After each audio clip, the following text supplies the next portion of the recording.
ত্রিশালের কাশীগঞ্জ বাজারে policing open house day অনুষ্ঠিত হচ্ছে।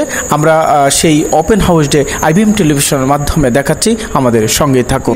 কোন সম্প্রদায়ের কোন ব্যক্তির ভাগ্যের পরিবর্তন ঘটাইয়া দেন না যতক্ষণ পর্যন্ত ব্যক্তি, সম্প্রদায়, গোষ্ঠী নিজের ভাগ্য পরিবর্তন করার জন্য চেষ্টা না করে।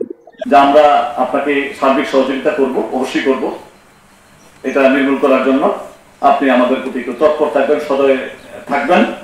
মানুষ নির্যাতিত হচ্ছে না, আগামীতে যেন মানুষ নির্যাতিত না হয়। আমরা জনগণের সেবাটা আমরা প্রচলন করাচ্ছি এবং আইন শৃঙ্খলা নিয়ন্ত্রণ জন্য আমরা কাজ করে যাচ্ছি। আইন শৃঙ্খলার প্রশ্নে যে কোনো পরিস্থিতিতে সবাই ঐক্যবদ্ধ থাকবেন, যাতে আমাদের আইন শৃঙ্খলা পরিস্থিতি কোনোভাবে খারাপ না হয়।